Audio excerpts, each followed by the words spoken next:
Bem-vindos ao Bit Talks, onde falamos com empreendedores sobre a sua jornada no mundo dos negócios.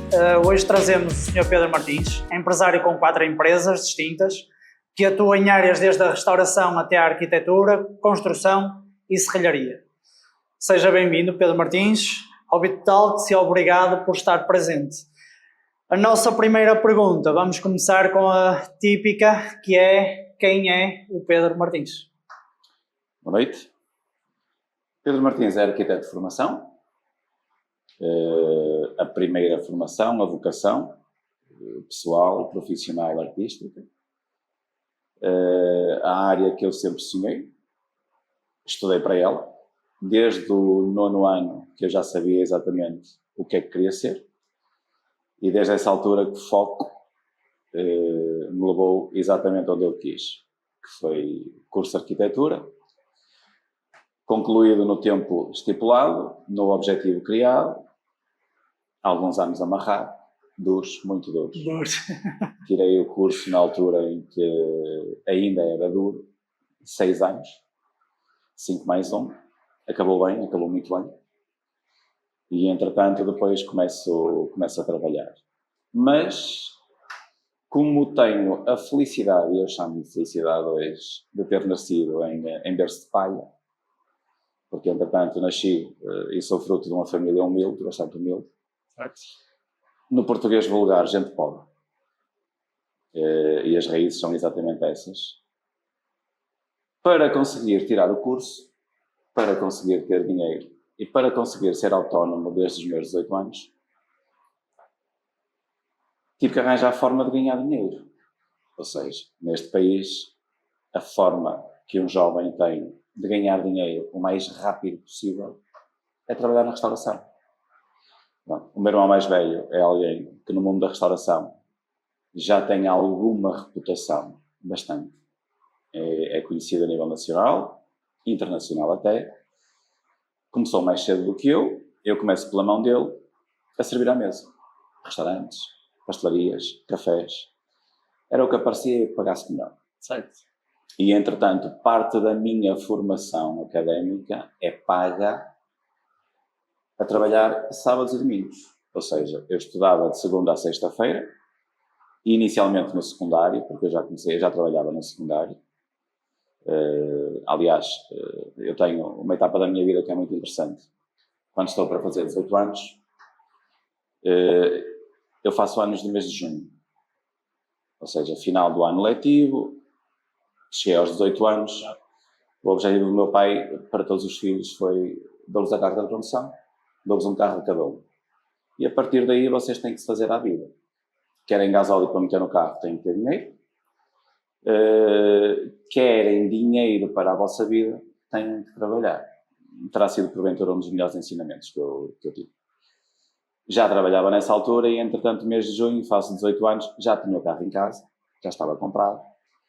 Para teres uma ideia, eu lavava o carro para ir de 15 em 15 dias, mas não podia andar com ele, porque não tinha carta de condução. Certo. Cheguei a essa altura, o meu pai disse-me assim: ora bem, a altura de tirar a carta, o carro está aqui, a carta está paga, tens um mês para tirar a carta. Mês de agosto tirei a carta. Maravilha. Condução, código, tudo pronto, final de agosto tinha carta de condução. E nessa altura, como já trabalhava, para teres uma ideia, foi a última coisa, digamos assim, que o meu pai me ia ter pago.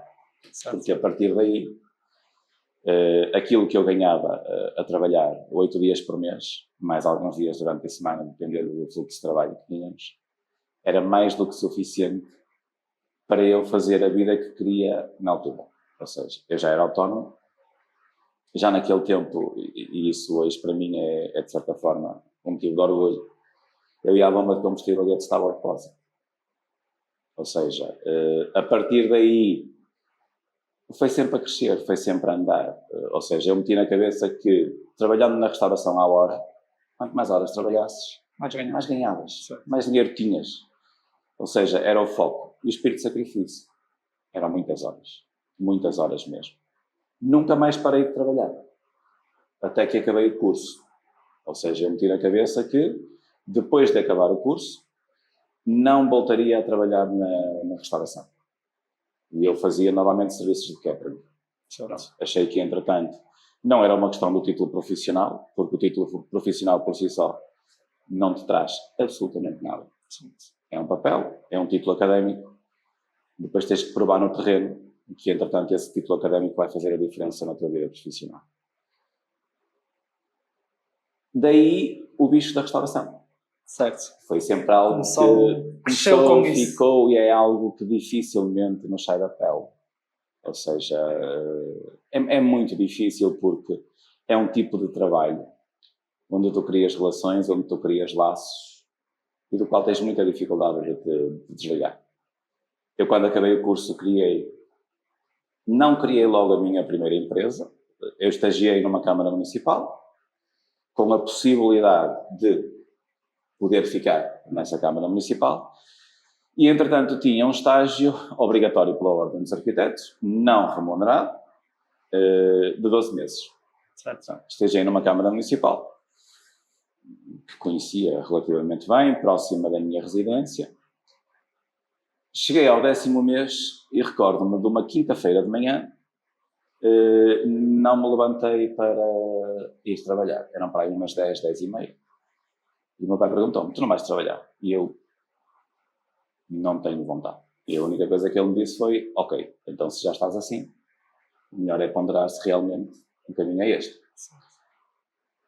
Levantei-me, preparei-me, fui trabalhar. Cheguei à Câmara Municipal, falei com o meu orientador de estágio e disse-me, chega. Curiosamente, o meu orientador de estágio disse-me assim, ok, eu já tenho o teu relatório pronto e a carta de recomendação, porque era mais do que evidente que isto não era caminho, não era por aqui que ias ficar. Não era o objetivo e percebia-se. Não irias parar. Terminei, colaborei com um arquiteto cá da cidade, com algum nome, com um gabinete aberto. Trabalhei 3 meses e esse arquiteto pagava ao trimestre. Uma coisa nova para mim. Era uma experiência. Pronto. Cheguei ao fim dos primeiros 3 meses de trabalho e o meu salário foram 500 euros. Pronto. E ele entregou-me o dinheiro e eu perguntei-lhe o que é que era aquilo. Ele disse, é o salário. E eu, 500 euros. Era a entrada. Para mim era a entrada do salário. Pronto. E eu disse, olha, muito obrigada, o meu trabalho está feito e foi o meu último dia de trabalho. Não voltei. Nessa altura, comecei a trabalhar, eu já estava com a minha mulher, já estava junto,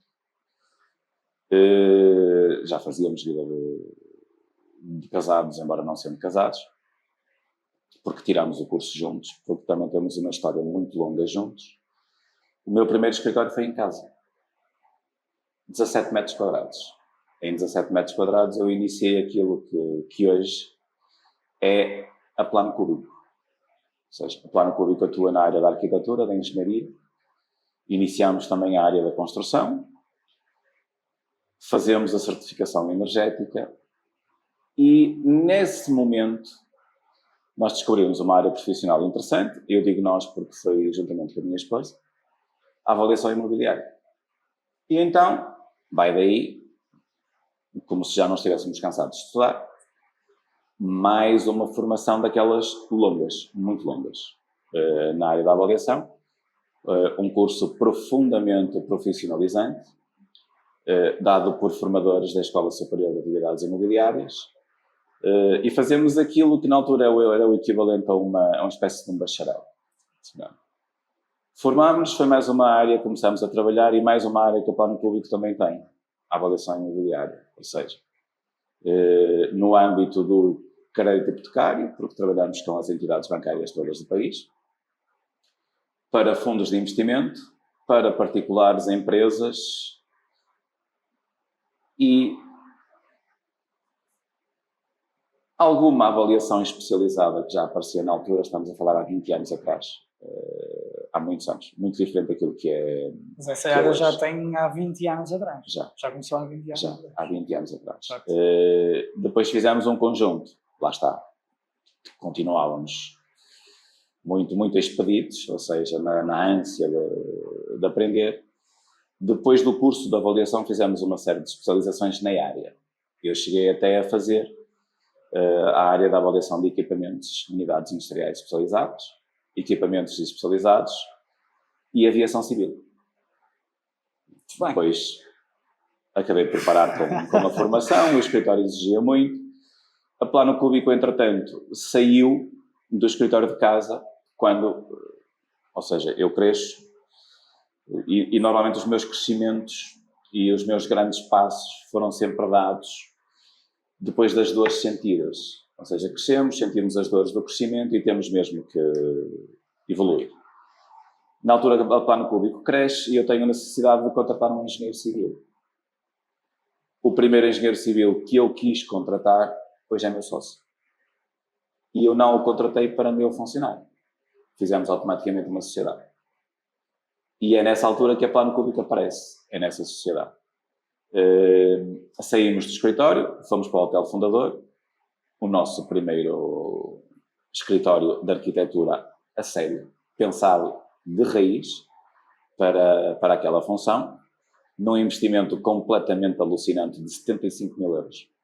Na altura, estávamos os dois completamente de cabeça quase perdida, mas eu diria que nós temos para aí uns 15 anos.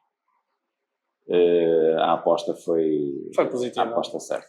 Muito a aposta certa. A Plano Cúbico cresceu. Como hoje dizemos então de brincadeira, partimos muita pedra juntos, escalámos algumas montanhas, descemos ao fundo do poço algumas vezes, sem qualquer tipo de problema. Hoje beneficiamos exatamente do caminho que fizemos. Ou seja, isto é um bocado o reflexo de quem tenta fazer as coisas bem, que é o caminho é muito difícil e inicialmente nós vamos atrás do trabalho. Se o trabalho que tu fazes é bem feito, depois de algum tempo é o trabalho que vem ter contigo. Exatamente. E é exatamente o que acontece agora. Muito bem. O trabalho que vem ter connosco. Pronto, o Plano Cúbico em velocidade do cruzeiro, eu tinha esquecido a restauração e aparece-me um negócio para comprar um espaço de restauração. Ok, porque não? É um investimento. Portanto, havia capacidade financeira. E, entretanto, fiz o primeiro investimento, fiz o segundo, fiz o terceiro, cheguei a ter 4 estabelecimentos abertos a funcionar. Alguns eram lojas de rua, outros eram espaços em centros comerciais. Estive no Espaço Guimarães, estive no Braga Retail Center. E, passado alguns anos, foquei-me em ter apenas 2 estabelecimentos, com um perfil muito específico, muito próprio. Reduzi. Eu tenho alguém comigo na área da restauração também, já há muitos anos.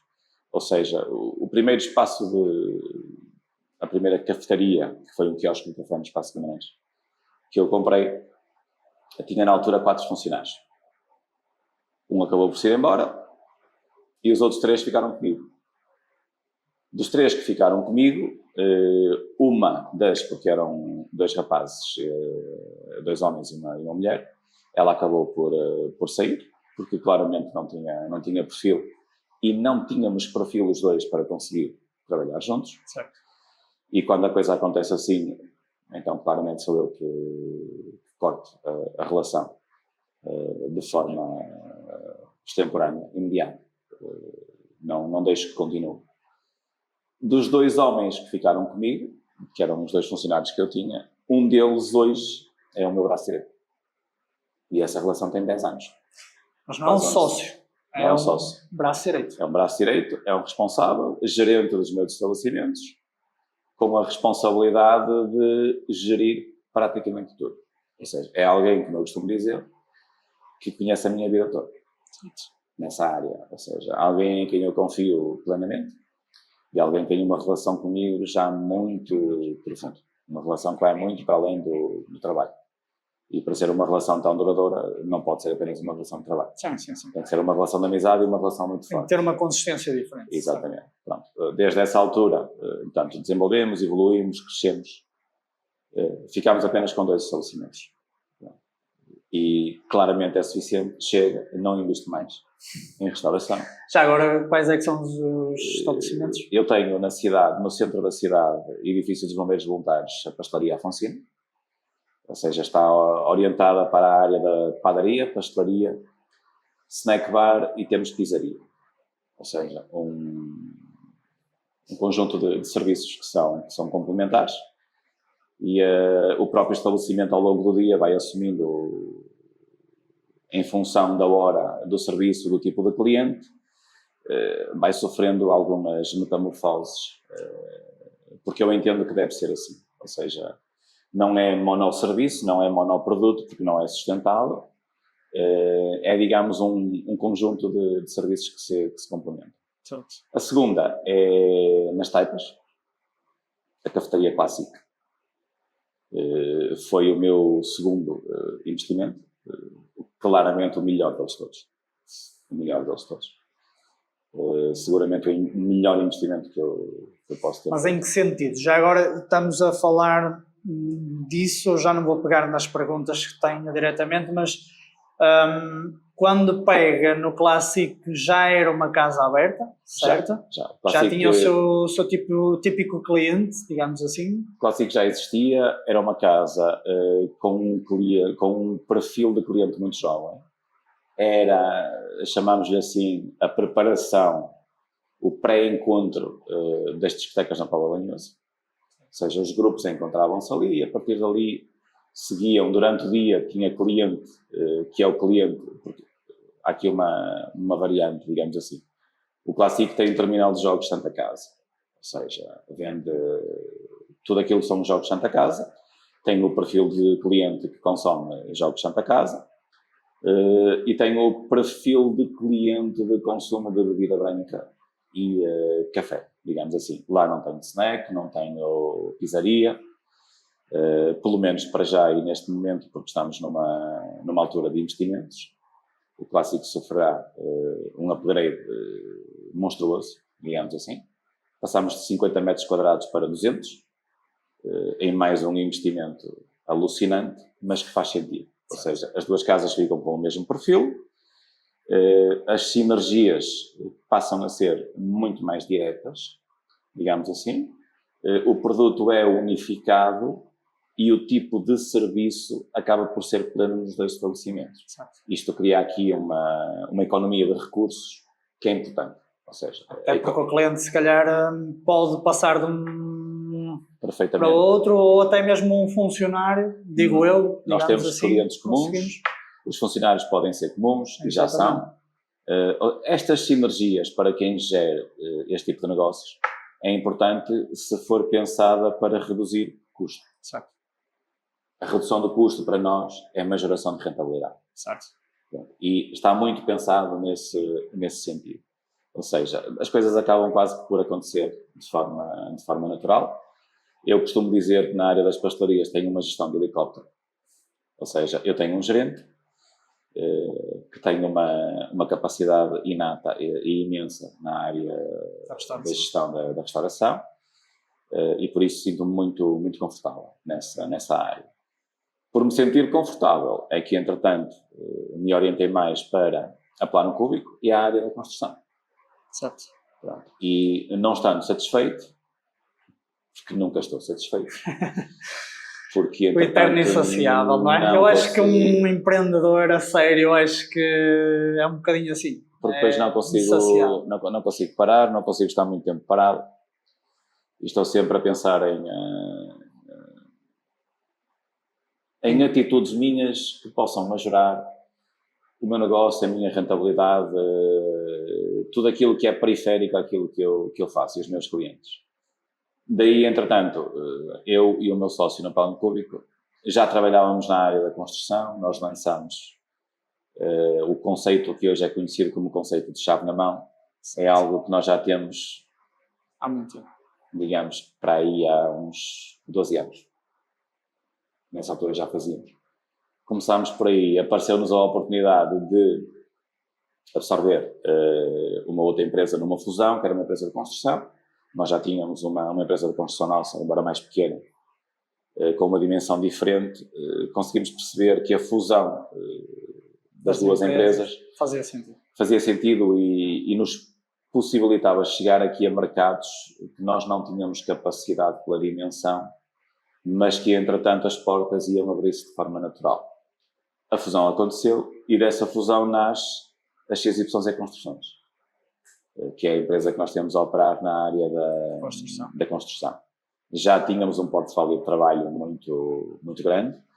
A Plano Cúbico já era, ou já captava cliente na área do projeto, que depois acabava por, de forma quase natural, ser um cliente para a área da construção. Ou seja, nós tínhamos e temos o serviço periférico, o chave na mão, e isso deixa o cliente muito confortável. Acabámos por catapultar muito negócio, mesmo, bastante.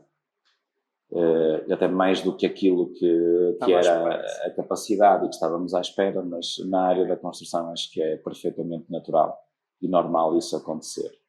A empresa, entretanto, desenvolveu, cresceu em número de funcionários. Eu acho que a dada altura, somando as empresas todas, da última contagem que fiz, tinha 42 funcionários.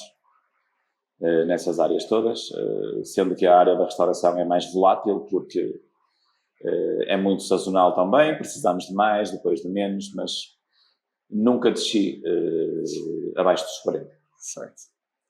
E depois vem a parte da serralharia.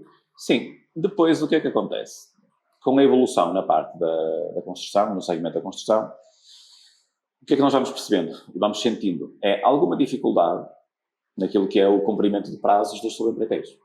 Ou seja, nós dependíamos de alguns subempreiteiros em algumas áreas muito específicas, ou seja, eletricidade, prestaria, carpintaria, serralharia, que são aquelas que têm uma influência maior no processo de construção. Certo. E, entretanto, nós tínhamos muitos problemas com uma serralharia com a qual trabalhávamos. Muitos atrasos, muito déficit no conhecimento. E eu sou um ser humano extremamente ávido de conhecimento. Ou seja, eu não faço nada que não domine o tema. Porque me sinto, de certa forma, em desvantagem e porque acho que não estou a ser uma mais-valia para o meu cliente. Ou seja, eu tenho que dominar o tema para que o meu cliente esteja confortável, no fundo. E seja bem servido. Certo. E tenha sempre a vontade e ele próprio sinta que a pessoa que está a trabalhar com ele é uma pessoa que lhe está a dar as melhores referências, as melhores indicações e a fazer o melhor trabalho possível em função do conhecimento que tem. Então, para isso, nós precisamos ter conhecimento. Certo. Nessa altura, e fruto desse desagrado que sentíamos, eu começo quase que a estudar mais profundamente, porque como arquiteto eu já tinha conhecimento de base da área da serralharia, mas é do género. Vamos virar para isto. Porque também precisava, ou seja, eu tinha deixado de fazer formações, tinha deixado de estudar outra vez e a dada altura sentíamos alguma necessidade e o bichinho é uma coisa que não... De aprendizagem. Sim, e de estar num negócio, se calhar. De perceber, porque depois eu recebia os subempreiteiros, falava com os subempreiteiros na área da serralharia e eu depois pergunto muito a opinião aos outros. E se eu tenho, por exemplo, eu tenho uma prática muito comum na área da construção que é o subempreiteiro, a pessoa responsável por determinada área de trabalho, é alguém com quem eu troco informação e eu coloco sempre uma pergunta que é: como é que você faria? Certo. Nesta abordagem, como é que você faria? Diga-me como é que fazia. E para quê? É para... Isto no fundo a pessoa não percebe, mas é uma espécie de sanguessuga. É para absorver conhecimento. Certo. Basicamente foi sempre para isso. Certo. Foi para perceber como é que indivíduos diferentes agem de formas diferentes no mesmo problema. Exatamente, assim. Ou seja, era muito importante para mim perceber a abordagem de cada um deles, em função de uma determinada realidade e um determinado problema. Porque dessas diferentes abordagens, nós temos todos um sentido analítico mais ou menos apurado, mas dessas diferentes abordagens nós aprendemos e conseguimos perceber qual é que é a mais interessante. Certo. Então, a partir daí nós construímos conhecimento, construímos bagagem, digamos assim. Convém que seja bagagem com sabedoria, não apenas retórica. Exato. A retórica está um bocadinho nos livros, a bagagem com sabedoria aprende-se um bocadinho mais no terreno. É terreno, basicamente. Começo a ir aos livros outra vez, livros, pesquisa. E, entretanto, percebo que não é assim tão difícil ter uma serralharia. Sentei-me com os meus sócios E os meus sócios vão ter pensado, e ele está completamente a alucinar, porque entretanto os primeiros comentários foram assim, estás a alucinar, é completamente impossível nós montar uma serralharia. Eu creio que 4 meses depois estava realizado. Ou seja, nós começámos a perceber o mercado, começámos a procurar no mercado, começámos a tentar perceber como é que está a mão de obra disponível naquela área. Mas vocês já têm a serralharia há quanto tempo? Nós já temos a serralharia, vamos para o 3º ano. Terceiro ano. A serralharia está a entrar neste momento naquilo que eu chamo a fase inicial da reta da velocidade de cruzeiro. Okay. E ela nasce de uma forma muito caricata, é quase anedótico a forma como nasce a empresa. Pronto, eu meti na cabeça, pronto, e quando me meto na cabeça confesso que sou como um poste. Tem que acontecer. Pronto, os meus sócios têm um perfil muito diferente do meu e, por exemplo, quem conhece muito bem a Plano Cúbico sabe que eu sou o sócio que coloca o pé no acelerador e, independentemente da estrada onde esteja, eu não levanto o pé. Pronto. O meu outro sócio, o engenheiro, Sérgio, é aquele sócio que carrega no travão. De pé, de mão, todas as que consigas imaginar, é no fundo o meu equilíbrio. Certo. Ou seja, equilibra, por isso é que nós temos... E para tudo é preciso equilíbrio. É preciso equilíbrio. Fomos sempre equilibrando. Mas, e ele também entende, e ele e o outro sócio que nós temos na área da construção, também entende quando é que a oportunidade é uma boa oportunidade.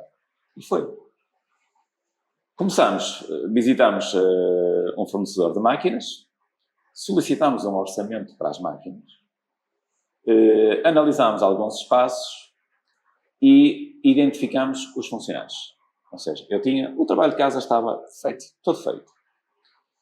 Quando começámos a tomar as primeiras decisões de, vamos lá, que é agora, conheço um fornecedor, ou um segundo fornecedor de máquinas em segunda mão de serralharia.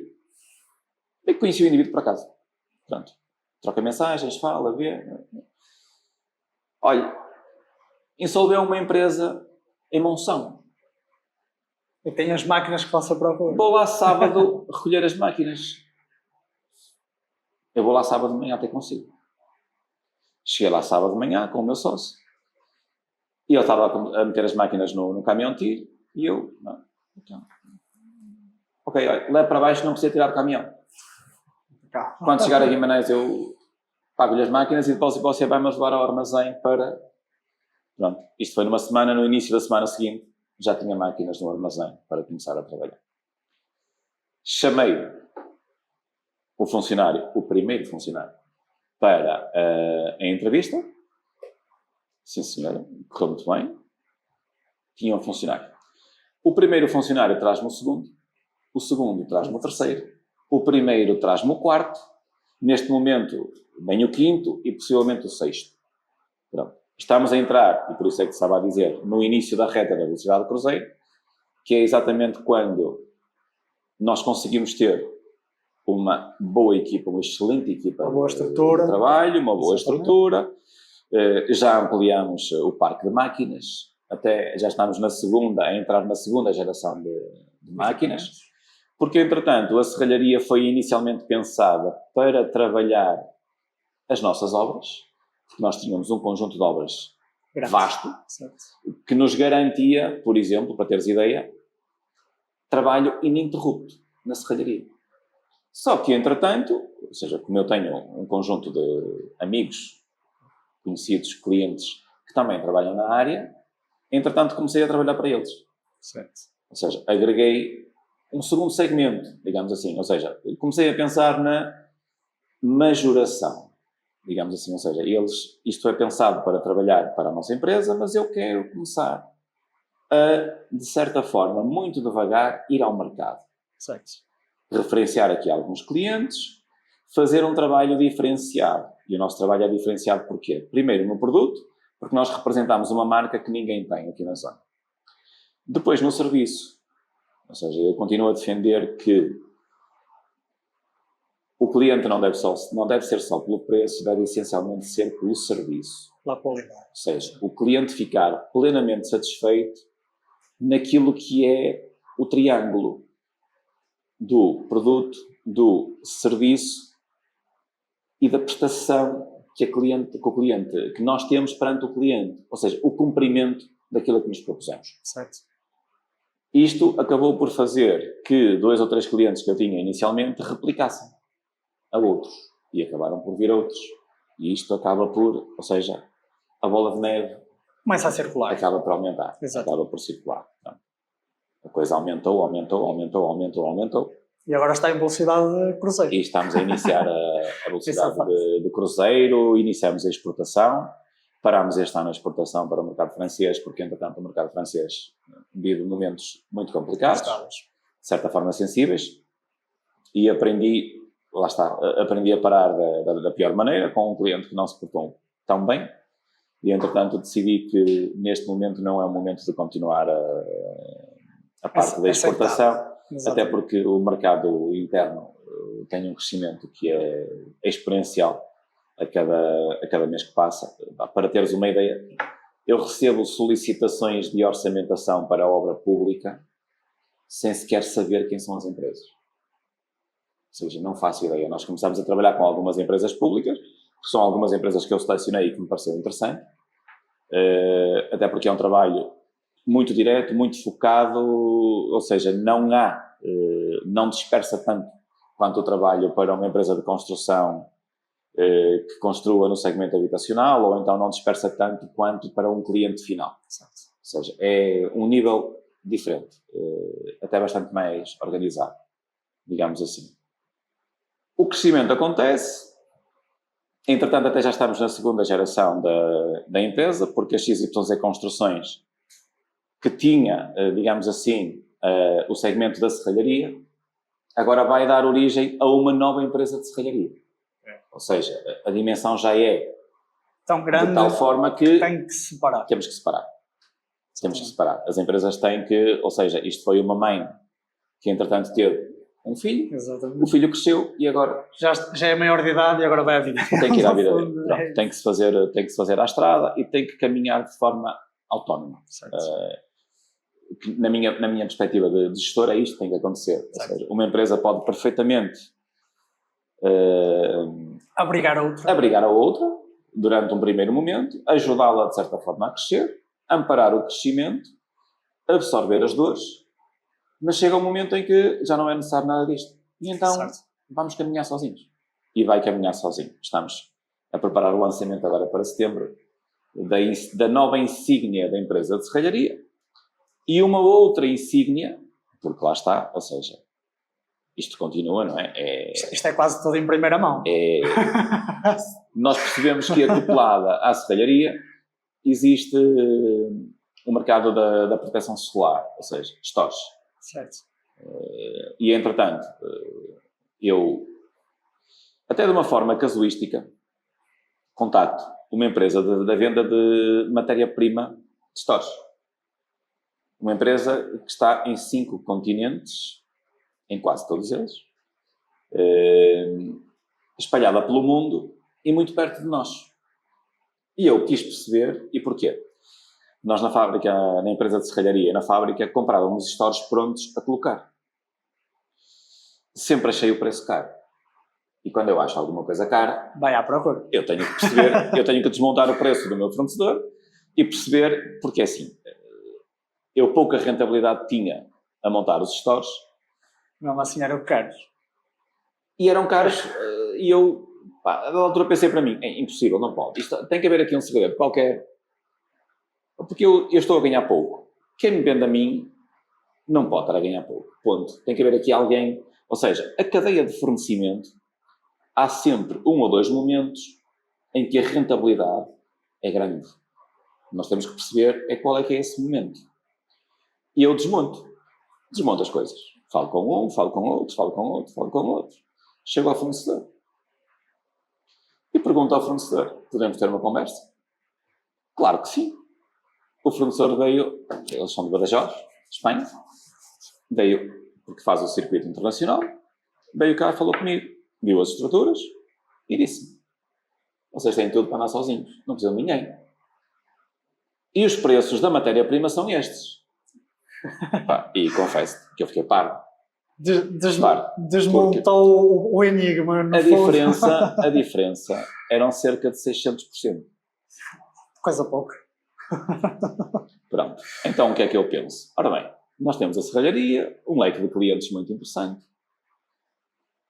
E então, na área dos stores e proteção solar, cortinas interiores, blackouts, há muita coisa. Há muita coisa. E eu não quero e não quis o leque completo. O leque completo obriga-me a criar uma estrutura muito grande, a dispersar demasiado, e eu sou completamente o oposto da dispersão, nesse aspecto. Se calhar mais tarde, mas nesta fase... Prefiro menos produto. Prefiro ser mais focado. E porque prefiro... é aquilo que você neste momento precisa. No fundo é um bocadinho isso. Mas também prefiro que o cliente me referencie. Eu prefiro que o cliente me referencie por ter uma gama de 7 produtos, certo, mas que entretanto me diga assim, eles são bons, muito bons naquilo. E as pessoas então vêm ter comigo para lhe fazer aquilo. Para aquilo. Certo. Eu seleciono 2 tipos de store, não trabalho com mais. 2 tipologias, que é o store tradicional que toda a gente conhece e que tem em casa, o store de lâminas ou réguas de alumínio com preenchimento de poliuretano injetado, as lâminas de diversos tamanhos, e o outro tipo que é a brisa solar, que são os stores orientáveis. Só quero trabalhar esses 2. E porquê? Porque esses 2 são 90% do mercado. É isso. Temos que perceber o que é que temos no mercado. E então, se eu com 2 vou a 90% do mercado... Não precisa de mais. Então não preciso de mais. É isso. E eu complemento o serviço. Entretanto, tenho vários clientes. Ora, um quer, o outro quer, o outro quer, o outro quer, o outro quer. Ok. Sim, senhor. Então, vamos abrir uma empresa de stores. Só que quando abrimos uma empresa de stores, a empresa de stores é filha da serralharia. Certo. Ou seja, isto já é... Ou seja, vamos fazer aqui um termo comparativo. Uma analogia quase graciosa. A empresa de stores é neta da XYZ. Exatamente. Quando tudo começou. Quando tudo começou. É, no fundo, uma ramificação que, entretanto, juntamente com a nova empresa de serralharia, passam a caminhar juntas. E porquê?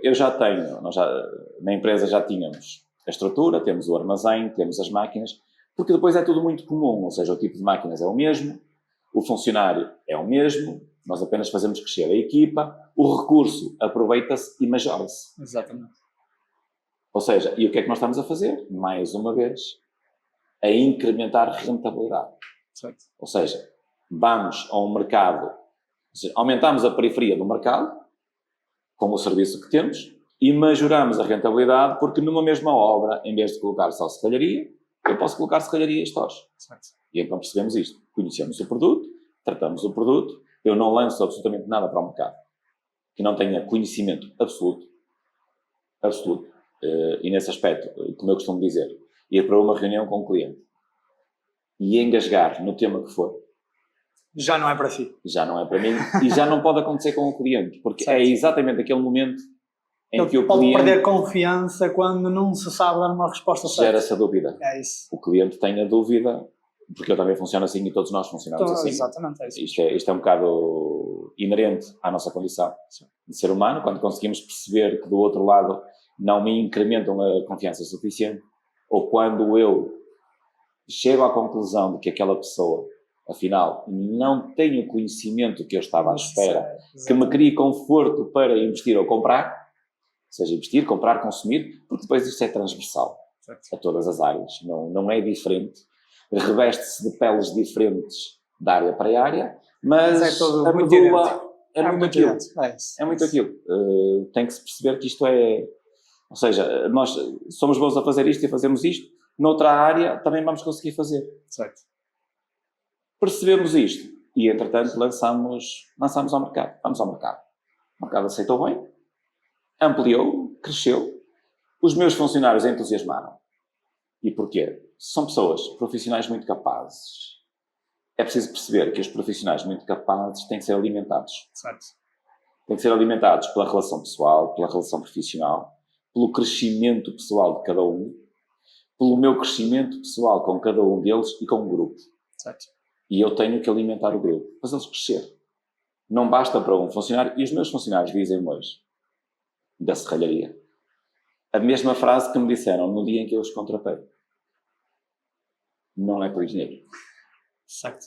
Não é pelo dinheiro. Eu concordo a 100%. Continuo a dizer hoje, não é pelo dinheiro que eu estou aqui.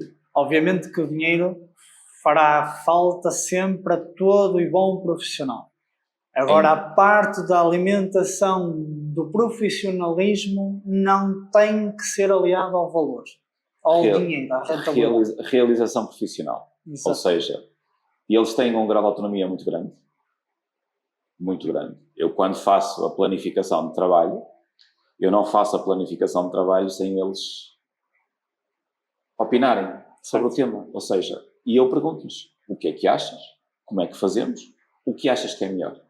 Grosso modo, eu acho que a planificação é feita segundo a perspectiva deles. E está-lhes a dar autonomia que, se calhar, normalmente eles não estavam habituados, digo eu, não é? Digamos assim, ou se calhar... Não tinham esse rapport dos isso. sítios onde trabalharam. Eu tenho uma postura que até considero... Isso acaba por dar uma proximidade muito boa não é? Entre a relação de patrão, digamos assim, e funcionário. Para teres uma ideia, nós estamos numa altura em que estamos quase a encerrar para férias. O volume de trabalho é completamente assustador. Assustador. E eu não tenho necessidade e não sinto necessidade de dizer aos meus funcionários que é necessário fazer horas extras. Certo. Eles próprios... O nosso horário de saída é às 5 da tarde. Ainda hoje recebi uma chamada às 17h50 com um funcionário que ainda estava na obra. Certo. Eu não lhe pergunto se está a dar horas, se não está a dar horas. Ele entende e sabe que pelo volume de trabalho que nós temos tem que terminar. Que é preciso, que é necessário. Logicamente que é remunerado. E bem remunerado por essas horas. Certo. Tal como os sábados, tal como os feriados, tal como chegarmos à sexta-feira e eles dizerem-me assim, Pedro, amanhã vimos trabalhar 2 ou 3 ou 4 porque é preciso adiantar um conjunto de serviços. Já vamos adiantar o trabalho da próxima semana. E então sábado de manhã estou na fábrica com eles. Certo.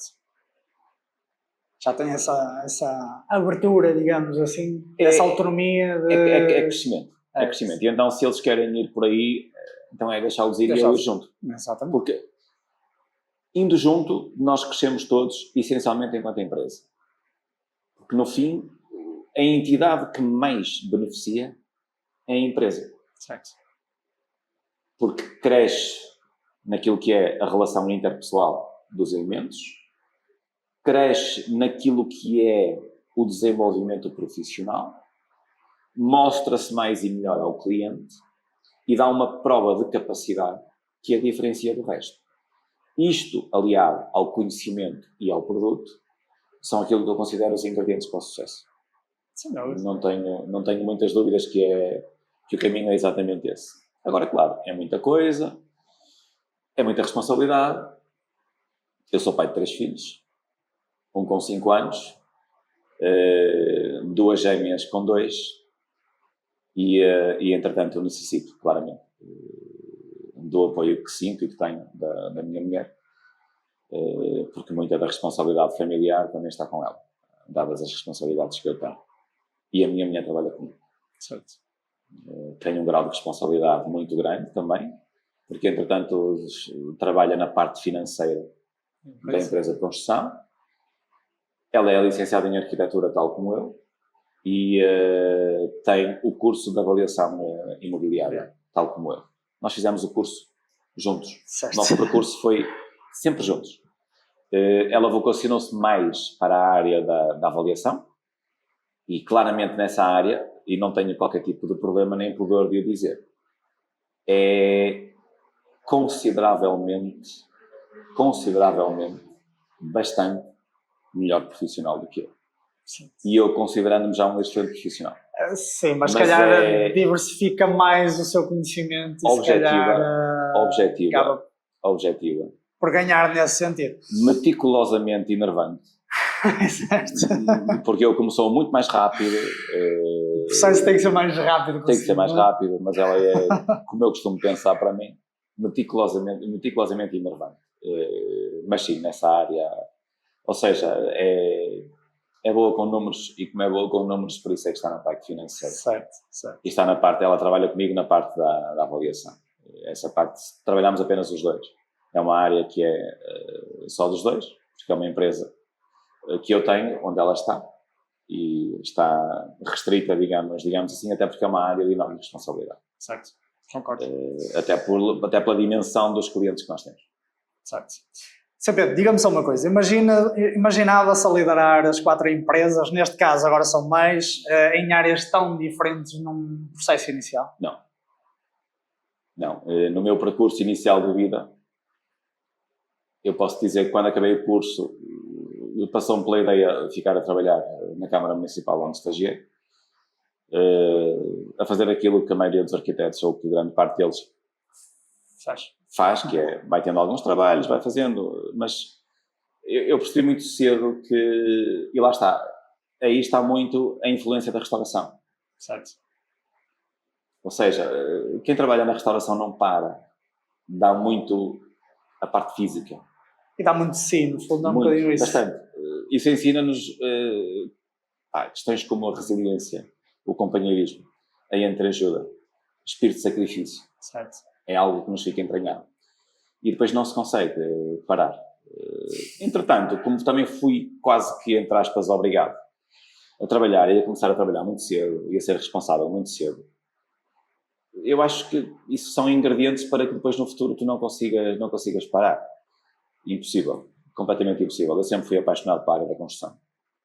Sempre. É a área onde eu me sinto na água. Certo. Onde estou... Um peixe dentro da água, não é? Completamente. Estou perfeitamente à vontade. De olhos abertos e fechados. Mas não me imaginava. Agora, acho que é uma consequência das atitudes. Mas nota-se que o seu processo foi gradual e acabaram por fazer um bocadinho uma etapa que era necessária, foi aparecendo e você acabou por agarrar a oportunidade que lhe foi aparecendo ao longo do tempo. No fundo, a ambição, é isso. Porque nós também temos que ter essa ambição para que as coisas aconteçam, porque eu também acredito que se calhar há muita gente que até lhe aparece as oportunidades e por ver, a maior parte vê os problemas e não a parte da solução, muitas das vezes não evolui. A história do copo meio cheio, meio vazio. Exatamente. Eu não te vou dizer no âmbito profissional, vou-te dizer no âmbito pessoal, profissional, ou seja, naquilo que me caracteriza, que me compõe enquanto ser humano.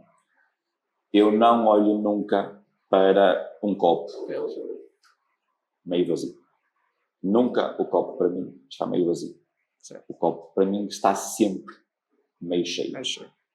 Porque o copo meio... É mais para entregar do que para retirar, digamos. Sim, eu costumo dizer então de brincadeira que o copo mais fácil de esvaziar é o que está meio vazio. Certo. Sempre. Se nós acreditarmos nessas circunstâncias, não é mais fácil... Vai acontecer. A história de se tu acreditares muito, se tu quiseres muito... As coisas acabam por acontecer... É uma realidade, é isso. Acontece. Nós somos muito fruto das circunstâncias, claro que sim, o meio que nos rodeia é muito importante, mas somos também muito fruto e devemos ser da intenção, da vontade e do objetivo. Ou seja, nós... É quase... a frase feita, mas somos muito daquilo que imaginamos, daquilo que queremos. Se a intenção estiver lá, e o meu percurso até hoje diz-me isso, se a intenção estiver lá, acaba por acontecer. Bem ter contigo. É isso. Bem ter contigo. Agora, nós temos que fazer a nossa parte.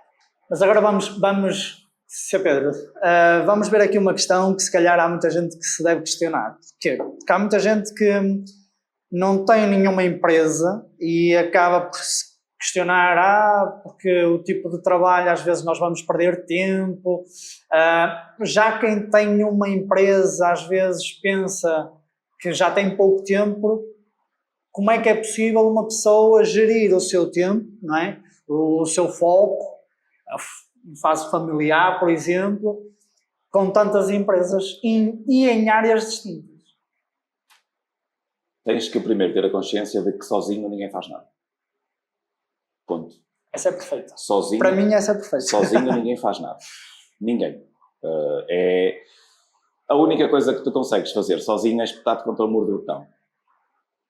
E começar rapidamente aquilo que...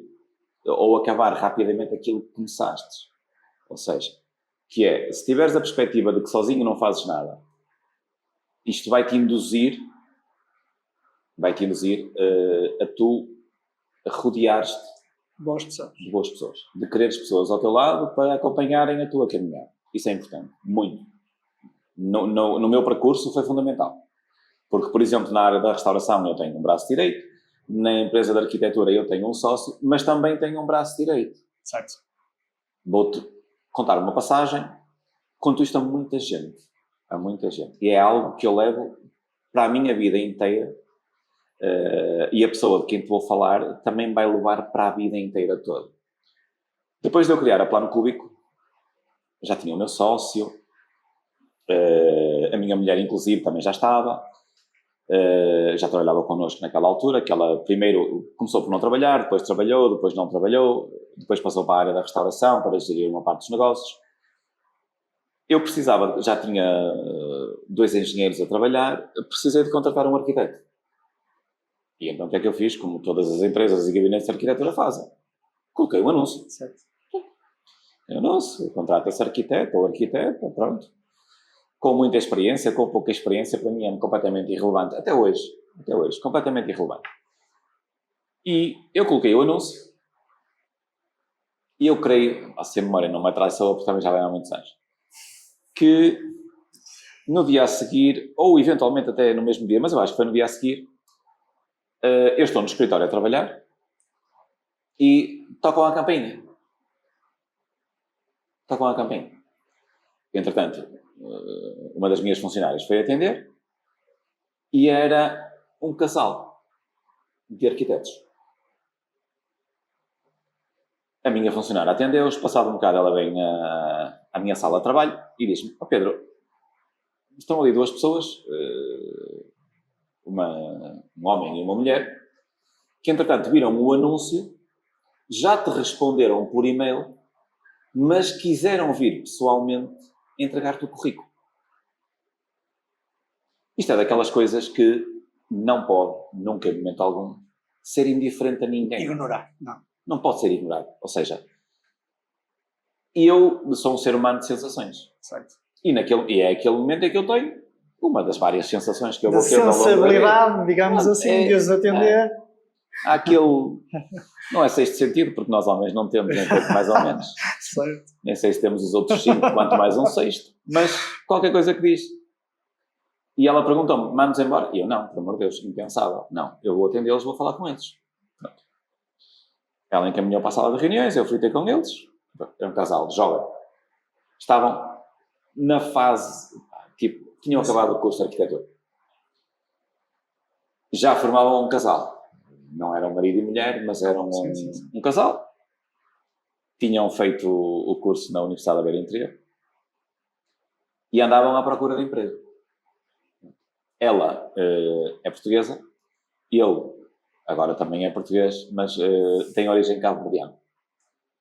E, entretanto, foram os dois, mostraram o currículo os dois, conversámos um bocadinho os dois. E a primeira sensação que eu tive realiza-se exatamente quando eu falo com eles, que é: ok, está aqui qualquer coisa que eu tenho que... Eu cheguei ao final da reunião e disse-lhes assim: epá, vamos fazer o seguinte, eu gostei, eu quero e eu sinto que sim, mas eu só preciso de um. Por isso, a decisão mais difícil vai ser vossa. Dos 2, um vai ficar e vocês escolhem. E ela rapidamente disse: é ele. Que é o arquiteto Nery Lopes. Nery Lopes. Que ainda hoje trabalha comigo, que está sentado ao meu lado até hoje e que é o meu braço direito naquilo que compõe o meu escritório na área da arquitetura, porque depois tem a área da engenharia, que é o meu sócio. Certo. mas é o meu braço direito, o meu faz tudo. A pessoa pela qual eu tenho uma estima profunda. E nota-se que eu por acaso conheço a empresa, mas a realidade nota-se que as pessoas que o circulam, digamos assim, são pessoas muito genuínas, muito boas pessoas.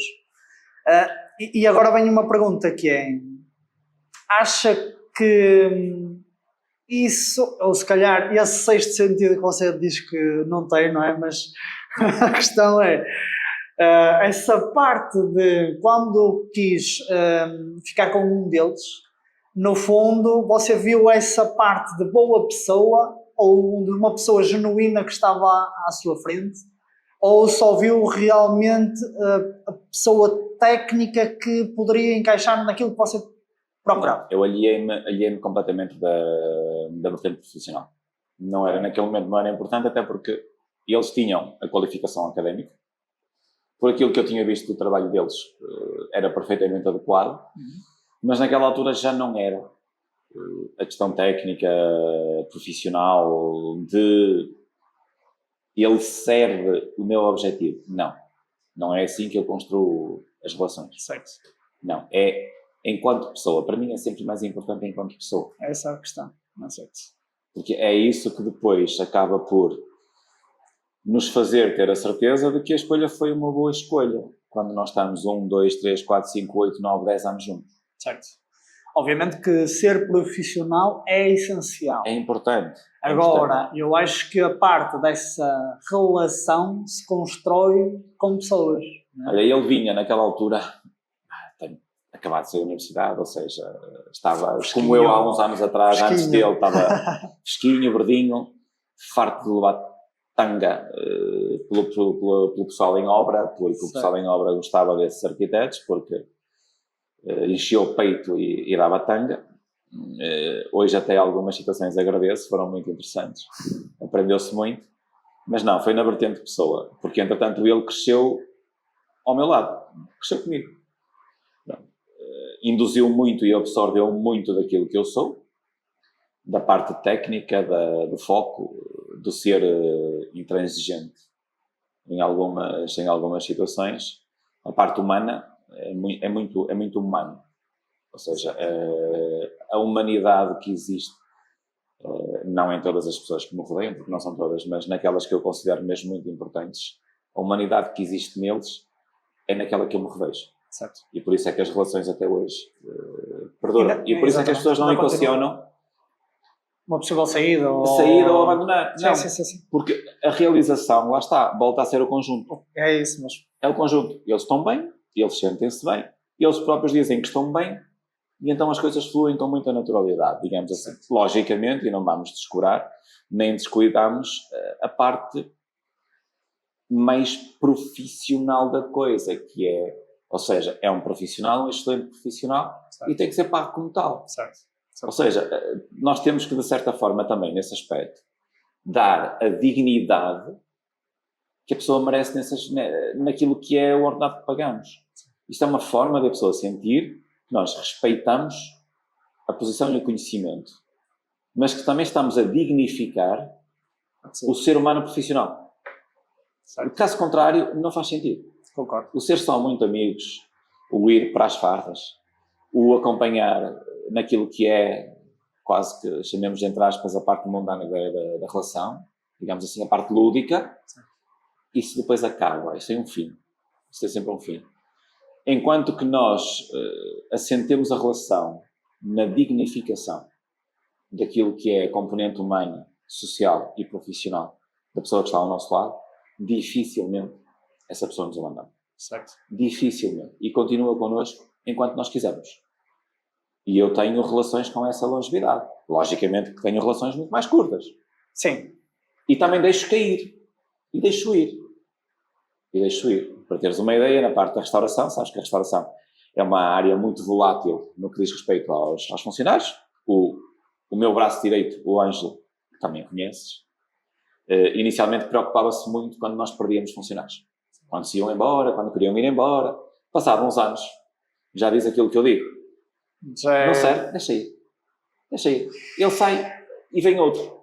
E nas idas e vindas, nós descobrimos pessoas novas e até pessoas que fazem mais sentido. Sim, que acrescenta mais. Exatamente. Sim. Ou seja, eu também uso uma frase que às vezes pode parecer feia, mas lá está. Aí está aquele meu lado mais frio. Mais objetivo, mais até ligado à área da gestão, porque eu acho que a gestão tem que ser assim. Eu não classifico, mas não divido, mas tenho, e todas as empresas têm este tipo de pessoas. E isto é uma frase dura, muito dura. Mas há sempre, em todas as empresas, pessoas que fazem número e pessoas que fazem a diferença. E um gestor tem que se preocupar muito com aqueles que fazem a diferença. Tem que se preocupar muito também a tentar que aqueles que fazem número queiram fazer a diferença. Mas tem que se voltar a preocupar em largar aqueles que fazem número porque não querem fazer a diferença. Porque, caso contrário, voltamos a prejudicar exatamente sempre a mesma entidade, a empresa. E se calhar às vezes a aposta, quando apostamos nas pessoas erradas, digamos assim, acaba por congestionar as pessoas que realmente querem fazer a diferença. Um bom profissional abandona o barco por causa de um mau profissional. Sim. E não tenho dúvidas, e já me aconteceu, já sofri na pele, bons profissionais em relações tóxicas com maus profissionais que acabam por saturar e não conseguem, mas também não colocam, ou seja, imagina, têm dignidade ao ponto de dizer, eu não vou colocar a minha posição aqui dentro, perante a minha entidade patronal, por causa de um funcionário menos. Não vou encostar toda a gente à parede a dizer assim, ou sou eu ou é ele. Não. Certo. Eu vou embora. Eu vou procurar outra coisa. Porque um bom profissional sabe Consegue. E até acho que é um ato de contrição, quase diria de misericórdia, de dizer assim, não, eu prefiro ir eu e deixar a outra pessoa. Não. Mas em ambientes tóxicos é complicado. É muito complicado. Se for realmente aqueles ambientes mais... E perdem-se bons profissionais. Mais complexos, acredito. Já senti isso na pele, já sei o que isso é. Felizmente, a bagagem que eu vou tendo permite-me, de certa forma, ir identificando e resolvendo as situações. E a experiência acaba por editar um bocadinho isso. É muito importante. Eu tenho um dos meus sócios, normalmente quando se trata da relação humana e de perceber os recursos humanos, os problemas que os recursos humanos têm, um dos meus sócios pergunta-me sempre. E diz-me sempre, tens que ser tu, e diz-me o que é que tu achas, porque normalmente não falha tanto. Quando tu dizes o que tu achas, nós andamos muito perto daquilo que possa acontecer, ou que venha a acontecer. Ou na identificação do problema estás sempre mais próximo a identificar o problema. Também porque estou muito mais próximo dos meus funcionários. Dos funcionários, certo. Porque, entretanto, eu tenho um modelo de gestão que não é uma pirâmide. Ou seja, nós estamos todos... No mesmo patamar. Tem que ser assim. Mas já agora, Sr. Pedro, como é que mantém as equipas motivadas e alinhadas, não é? Sendo áreas e contextos tão distintos, apesar de você ter sócios e braços direitos e por aí fora, eu acho que, como o conheço, acredito que dê sempre a sua palavra, digamos assim. Sim. E como é que você consegue ter essas equipas motivadas e alinhadas, no fundo? Isto é um bocado... Eu, depois de ser pai, também aprendi algumas coisas. Certo. Aprendi que as crianças passam 98% do tempo a fazer as jantas. E, de certa forma, a testar a paciência e a nossa capacidade. Sim. E nós aprendemos exatamente quando é que as devemos deixar ir, quando não devemos, quando vamos observar a queda, se vamos intervir, se não vamos. Certo. Se lhe vamos dar a responsabilidade da coisa. Da decisão, digamos, da atitude. Na área profissional, é um bocado isto. Ou seja, eu começo por resumir e depois desenvolvo. Tu queres um profissional motivado, dá-lhe responsabilidade. Certo. dá-lhe autonomia, dá-lhe palavra. Certo. Isso não quer dizer que lhe dês decisão. São coisas distintas. Dá-lhe isto tudo. E depois dialoga com ele a decisão e o caminho a tomar. Se conseguires que ele sinta que foi ouvido e que aquilo que era a postura dele, o pensamento que ele tem e a forma como ele vê as coisas foi ouvido, entretanto ele vai se sentir motivado. Perfeito. Sempre. Agora, claro. Mas consegue passar isso de área para área e toma sempre esse tipo de atitude, digamos? Sempre. Claro que eu tenho, ou seja, eu tenho que assumir personagens diferentes, certo? Nós na nossa vida temos inúmeros personagens. Profissional, pessoal, social, de pai, de mãe, de família, de filho. Isto são tudo personagens. E nós vamos nos relacionando de forma completamente distinta, certo, em função do ambiente e da pessoa. Sempre. Agora, de forma distinta, mas sempre genuína. Certo. Ou seja, a essência está sempre ali. Sempre. Não podemos deixar de ser genuínos. Se falares com 50%, 70% dos meus funcionários, todos eles sabem. A forma como eu entro no escritório, como eu entro na fábrica, como eu entro nas pastelarias, os meus funcionários mais próximos, que têm um grau de confiança mais elevado, alguns dizem-me assim, já sentem, nem diga nada. Nem diga nada. Ou seja, este grau, esta profundidade é importante. É sinal de que nós somos genuínos, que as pessoas percebem que não há máscaras. Um personagem não é uma máscara. Nós temos que saber de que forma é que nós abordamos, é que eu me relaciono com exatamente, a minha equipa de arquitetos. A minha equipa de arquitetos já são 4. De que forma é que eu me relaciono com os meus arquitetos no escritório? De que forma é que eu me relaciono com os engenheiros, com os desenhadores, com os meus sócios? De que forma é que eu me relaciono com os meus funcionários das pastelarias, que são completamente diferentes do resto? De que forma é que eu me relaciono com os meus funcionários da construção, da parte da serralharia? Porque todos eles são diferentes. Mas já agora, Sr. Pedro, a parte da restauração eu acho que é, não descurando o tipo de serviço, atenção, até porque eu acho que é muito mais exigente em termos físicos, psicológicos do que o resto, dependendo da perspectiva. Às vezes motivar uma pessoa que tem 10 horas, por exemplo, de trabalho, tipo, em termos, é fácil. Na restauração, específico. Há que perceber que, primeiro, o funcionário não pode trabalhar 10 horas. Certo. Certo. Primeiro há a parte legal, depois há o facto de nós termos a consciência de que isso é algo que não pode acontecer em ninguém. Certo. Mas sabemos que acontece. Sabemos que acontece. Eu, quando comecei a trabalhar na restauração, na área do catering, eu servia casamentos, batizados, comunhões. Eu tinha casamentos que demoravam 20 horas. Eu chegava a trabalhar em 2 dias 40 horas. Por exemplo. Certo. Levantava-me sábado às 6 da manhã, vinha à casa às 3 ou 4 da manhã. E o que é que o motivava nessa altura? Nessa altura, o que me motivava? Sim. Muito simples. Dinheiro. Mas lá está. E agora a perspectiva é esta. É os seus funcionários da restauração, acha que funcionam através de dinheiro? Não, não é só dinheiro. Não é só dinheiro. É salário, ambiente de trabalho. Certo. Condições de trabalho. Aquilo que a entidade patronal está disposta a servir, a dar de si, para teres uma ideia. Por exemplo, eu pago o salário, não é normal, porque é ligeiramente acima do normal, mas, por exemplo, os funcionários que trabalham para mim na área da restauração têm as refeições todas que quiserem no turno em que trabalham, feita no estabelecimento, por conta do estabelecimento. Sim.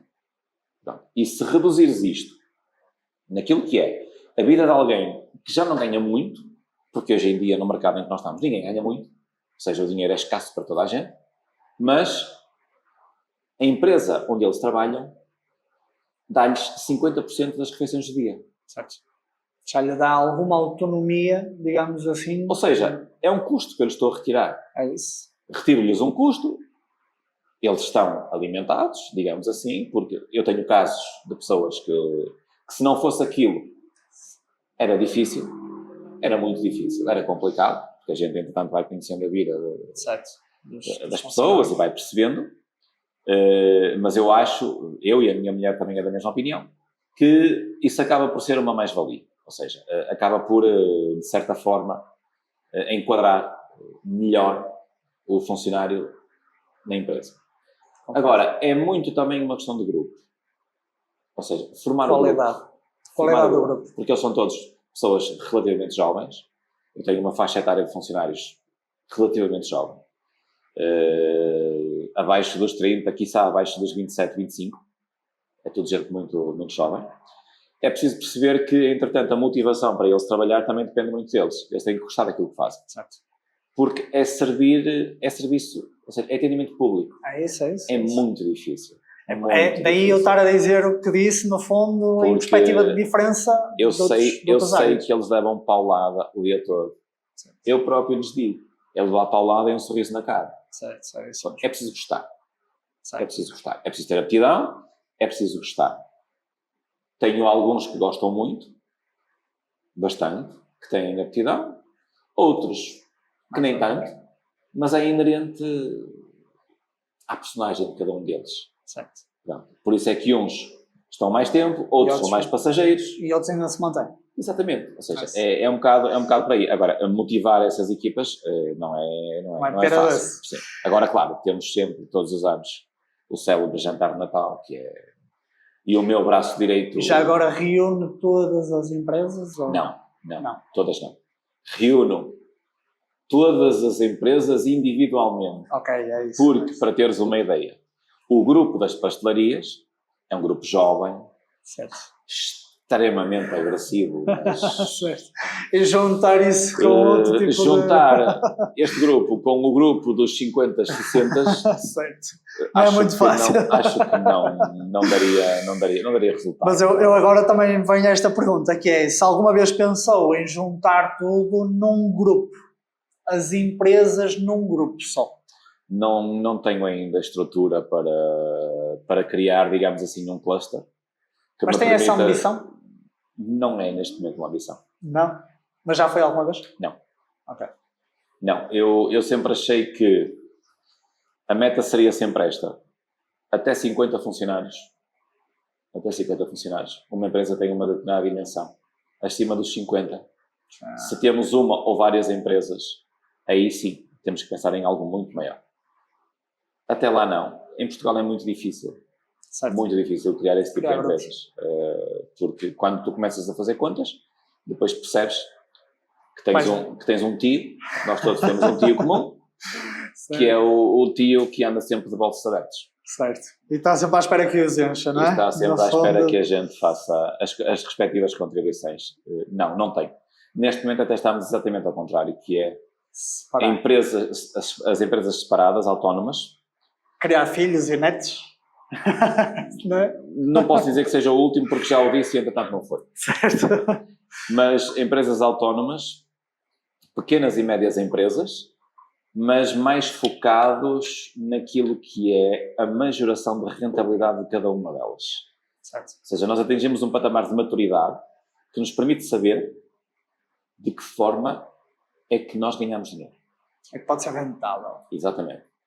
Não é só dizer assim, eu quero ter uma empresa muito grande, porque serve que eu quero ser um empresário de uma empresa muito grande. Em Portugal isso não existe. Certo. Isso não existe. São muito poucas. O tecido empresarial português é de pequenas, médias e micros. E depende sempre do que é que tu consideres grande empresa, não é? Portanto, para mim, neste momento, uma grande empresa é uma empresa rentável. Certo. Uma empresa de lucro. De lucro visível e que tu possas dizer assim, eu ganho dinheiro todos os meses, eu ganho dinheiro ao final do ano, mas muito importante para mim, a empresa está a ganhar dinheiro e permite-me que eu supere aquilo que é a expectativa salarial que os meus funcionários venham a ter. Certo. E que se eu retiro dividendos, os meus funcionários possam dizer que acompanham. Certo. Isso é uma grande empresa. Isso sim.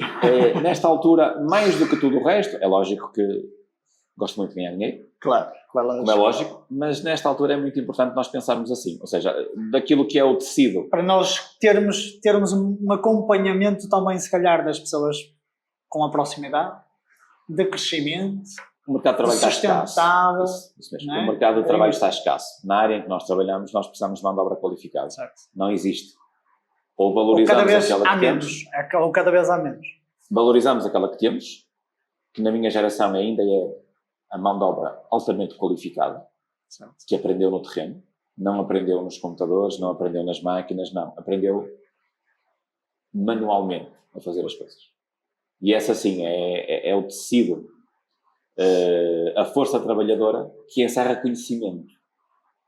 O desenrascanço é muito importante. Agrega muito conhecimento aos funcionários. É importante que os valorizemos, porque mais importante até do que ganhar dinheiro, e confesso, para mim é eventualmente chegar ao fim da linha, que eu não sei qual é o fim da linha, mas as pessoas acabarem por dizer que eu não quero fazer a diferença toda, mas que entretanto no percurso de vida, ou enquanto estiveram comigo, que de certa forma eu agreguei alguma coisa. Mas nós nunca podemos agregar valor a 100% a toda a gente. Não o vamos fazer. Não vamos conseguimos, fazer, por pouco que seja. Exatamente. Eu só quero pouco. Eu acho que, esta é a minha opinião, mas eu acho que nós devemos de pensar no fim da linha sim, mas perante os que nos rodeiam, obviamente que não só os que nos rodeiam com a proximidade, mas eu acho que aquele nicho deve dizer que fizemos de tudo para que as coisas corressem da melhor maneira. Seja no trabalho, seja na vida pessoal, eu acho que é um bocadinho por aí. O aspecto profissional tem sempre que ter aspecto pessoal. A vertente pessoal, exatamente. Tem que estar sempre. Nós temos sempre que ter a capacidade de estar a trabalhar, de parar, tomar um café, almoçar, jantar.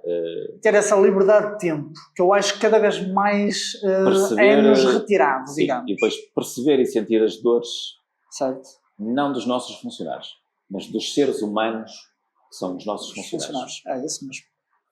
E, entretanto, eu tenho o hábito de perguntar às pessoas que estão comigo se estão bem, se precisam de alguma coisa. Nos piores momentos deles, nós fazemos-nos presentes e muito presentes. E isso é muito importante. Eles sentirem que... a empresa está lá, ou que as pessoas estão lá. E, no fim, basta que ele diga, epá, enquanto eu estive com ele, foi bom. Sim, foi muito bom. Foi muito bom. Na empresa, quando lidei com ele, quando acabei por ter a relação profissional, a relação pessoal com ele, foi bom. Isso já é suficiente. Já é suficiente.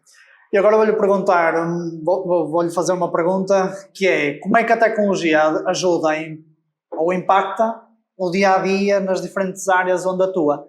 Que, no fundo, nós falamos aqui de uma empresa rentável e sabermos onde é que temos o lucro, digamos assim, mas também falamos, por exemplo, de gente que sabe a punho, não é? Ou à força do braço, como é que as coisas funcionam. E agora, onde é que a tecnologia, no fundo, está presente nos seus negócios? Olha, para teres uma ideia, na área da restauração, a tecnologia tem muita influência naquilo que é o controle do fluxo de caixa. Começando lá por aí. Temos que controlar o dinheiro. Pronto. A tecnologia avançou de tal maneira que eu acho que não tarda muito tempo que a área da restauração não tenha praticamente funcionários e pessoas físicas. Isto já vai acontecendo. Acredita? Mas a tendência vai ser para substituir largamente. Cada vez mais. Largamente. Sim. Largamente. Não tenho dúvidas. Sendo uma área que até resulta muito do contacto físico presencial, mas é algo que quem está acima de nós está a trabalhar exatamente contra a corrente. Quer automatizar as coisas, o serviço. Não tenho dúvidas. O processo, digamos assim. Depois, na área da arquitetura, não considero que seja fácil. É uma área artística, de produção artística, em que tem muita inferência no processo aquilo que é a nossa criatividade, embora a inteligência artificial também a possa ter, mas a inteligência artificial são modelos inferidos. E dita comandos, no fundo. Basicamente. Ou seja, aquilo que é a sensibilidade artística de cada um está encerrado no próprio ser humano. O ser humano Mas, no fundo, você tem tecnologia na mesma na arquitetura. Só que, exatamente, aí que eu ia chegar, de uma forma... a tecnologia ajuda-te. Exatamente.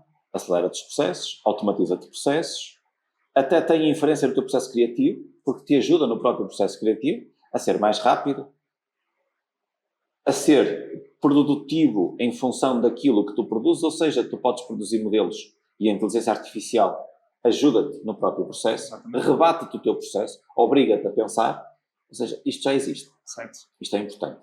O ser humano não deixa de ser importante. Isso é conhecimento. É conhecimento. Adquirir conhecimento. Estamos a adquirir conhecimento de máquinas, certo, mas o conhecimento adquire-se, seja lá de onde for, não interessa a origem. Mas a essência, no fundo, está sempre cá. Sim. Não é? Sim, nós depois aí é que criamos a partir do conhecimento, mas a essência está lá. É por isso que o trabalho é sempre diferente. Sim. Na área da arquitetura, claramente, a evolução do computador, da máquina, é muito, muito, muito, muito importante. E nesse aspecto nós seguimos mesmo na linha da frente, sempre. Depois, na área da construção, na construção e na serralharia é tudo muito semelhante. Ou seja, aquilo que eu chamo do saber da experiência feito, que os funcionários adquirirão ao longo de uma vida, a trabalhar sem máquinas, agora com máquinas, nós temos que ter a capacidade de perceber que a evolução deles faz-se através da mecanização, certo, ou automação do processo. Ou seja, temos que perceber que há determinadas tarefas que podem ser substituídas por máquinas. Certo. E nós começamos, por exemplo, com máquinas mais ligeiras. E fomos avançando. Na parte da construção não é fácil. Ou seja, os modelos de construção e os métodos são métodos e modelos que têm vindo a evoluir, a maquinaria tem vindo a evoluir, mas é muita força do braço. E há situações que nós não conseguimos fugir. Mas pode vir aí um robô humanoide, digamos assim, que... Não considero que seja possível. Mesmo a história da impressão 3D... certo, também é uma questão... Tem muito que se lhe diga. Muito que se lhe diga. Por exemplo, na área da serralharia, já é um pouco mais diferente. Nós, quando criamos a serralharia, escolhemos um conjunto de máquinas físicas e que... são máquinas amovíveis, mas que estão na fábrica. Ou seja, máquinas para trabalhar em ambiente de fábrica. E agora começamos a perceber que, entretanto, vamos fazer a evolução, o próximo passo é a evolução para as CNCs periféricas. Ou seja, máquinas que fazem um conjunto maior de serviços mais especializados.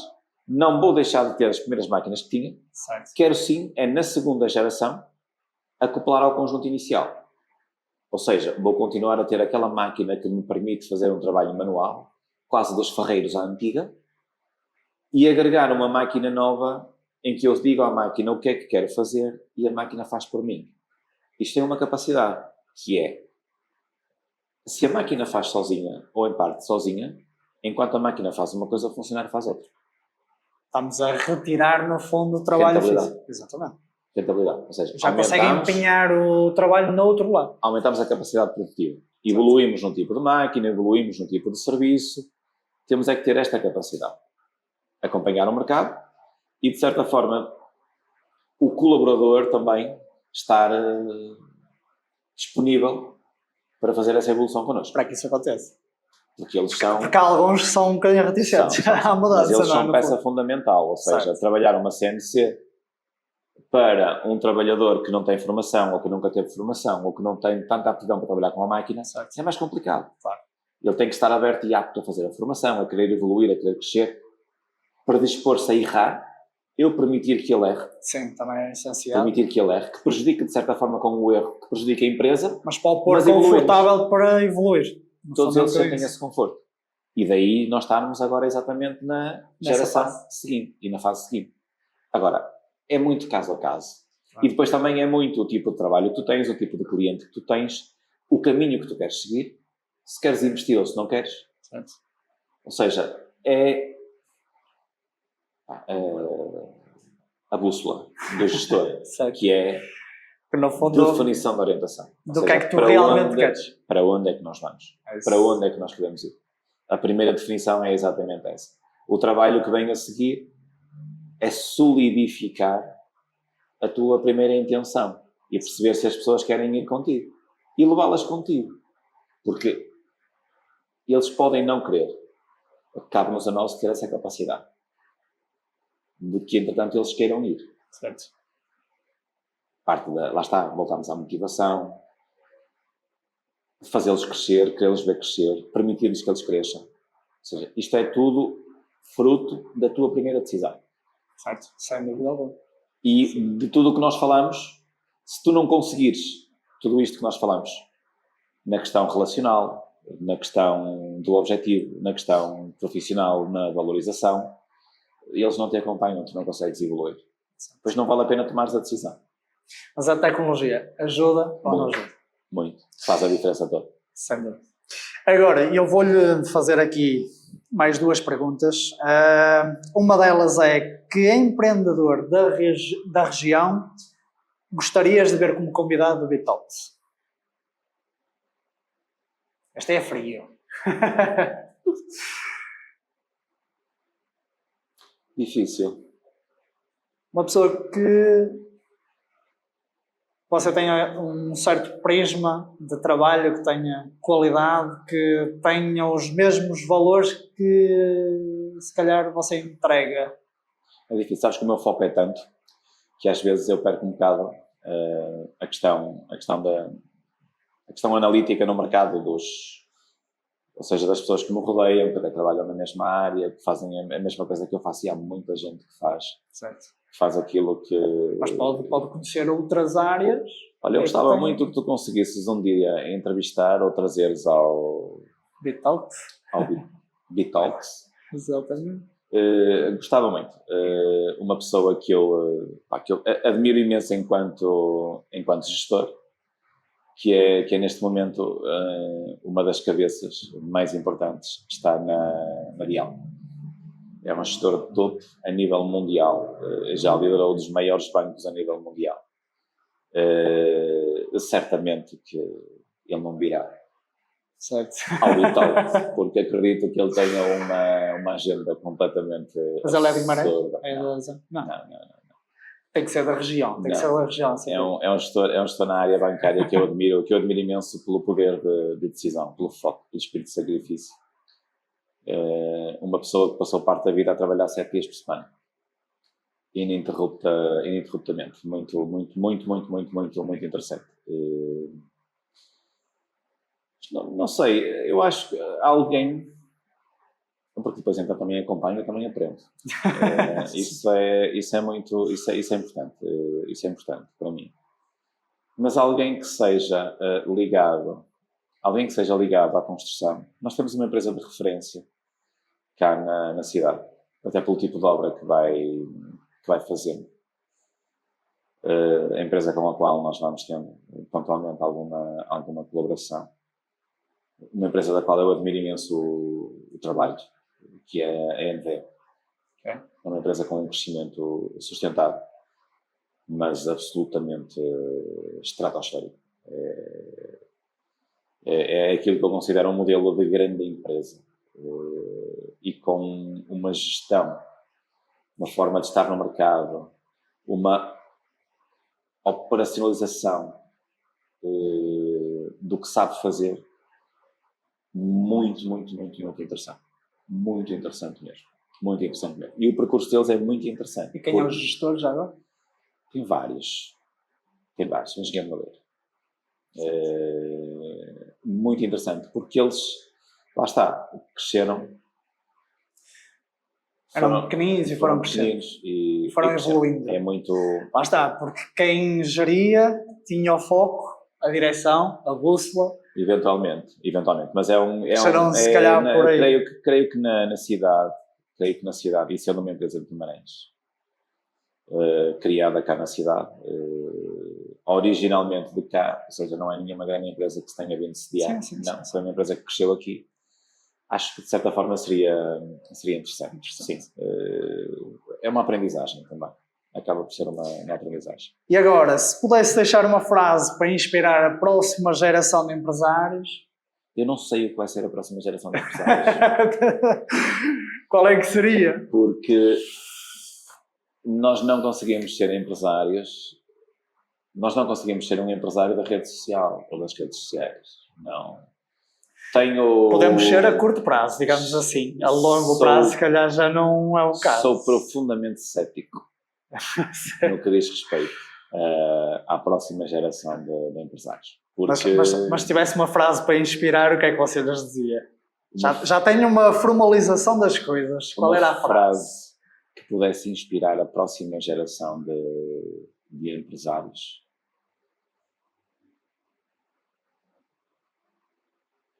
Eu acho que todos eles deveriam.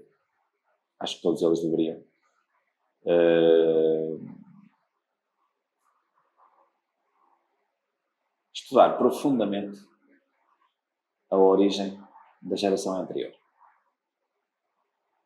É uma boa vez. Estudar profundamente a geração anterior. A geração analógica. Muito bem, muito bem. Não estava à espera dessa, mas... Porque nós estamos na geração digital, eu sou da geração analógica. Certo. Ou seja, da geração em que isto não existia. Isto começou a existir quando eu tinha seguramente 17 anos. E eu ainda tive, meu pai ainda teve, um daqueles telemóveis cuja bateria era removível. era uma mala. Sim. Era uma mala. Sim, é diferente. Ainda hoje o tenho. Ainda hoje o tenho. Ou seja, eu sou da geração analógica. Eu sou da geração que acho que nos primeiros tempos com a minha mulher eu ligava para o telefone fixo. Certo. E a gente, quando queria falar, tinha que estar junto. Mas é isso. Sr. Pedro, no fundo, eu também sou um bocadinho cético em relação a isso, mas acabamos por ter exatamente as mesmas respostas que anteriormente, digamos, que é, nós pronto, o Sr. Pedro tem uma idade diferente da minha, mas não tão diferente assim, e a questão é, nós vamos acompanhando as fases e nós estamos a notar que cada vez o processo é diferente e as coisas fazem-se mais rápido. O modernismo cada vez é estonteante, digamos assim, porque cada vez há mais formas de ajudar, de melhorar, e às vezes é essa vertente que acredito que nós podemos olhar para o lado analógico da coisa e saber que é preciso saber um bocadinho de MacGyver, digamos assim, de desenrascar as coisas, mas também a realidade é que, por exemplo, nós temos hoje uma ferramenta que ocupa uma mesa inteira de ferramentas, não é? Que é terrível. Não é? Mas é isso. E se calhar daqui a algum tempo nem isto vamos ter, não é? É um bocadinho o processo. Eu acho que em termos de pessoas, as crianças estão tão focadas no equipamento que não conseguem olhar para cima e ver um bocadinho as outras vertentes. É um bocadinho isso. Agora, porque eu acho que eles estão na melhor fase possível, digamos assim, da digitalização. Têm as ferramentas todas. Todas. É um bocadinho isso. Agora, eu acho que parte da pessoa, da criança, do adulto, que um dia se vai tornar adulto, de depois fazer algo realmente rentável, não é? Porque há muitos negócios que daqui a 30 anos, por exemplo, vão deixar de existir, digo eu. Não é? E vão nascer novos. A evolução é perfeitamente natural e a velocidade cada vez é maior. Cada vez é maior. Cada vez é maior. Mas as pessoas têm que entender que a relação entre dois seres humanos é analógica. Certo. Não é uma relação digital. Não sendo uma relação digital, eventualmente o caminho deverá ser questionado. Certo. Nós somos muito pequeninos. Temos direito à opinião, claro que sim, e somos muito pequeninos, somos completamente insignificantes no tamanho do universo. Completamente, certo. Mas a relação pessoal é mesmo isso, é analógica. E temos que perceber a essência da criação.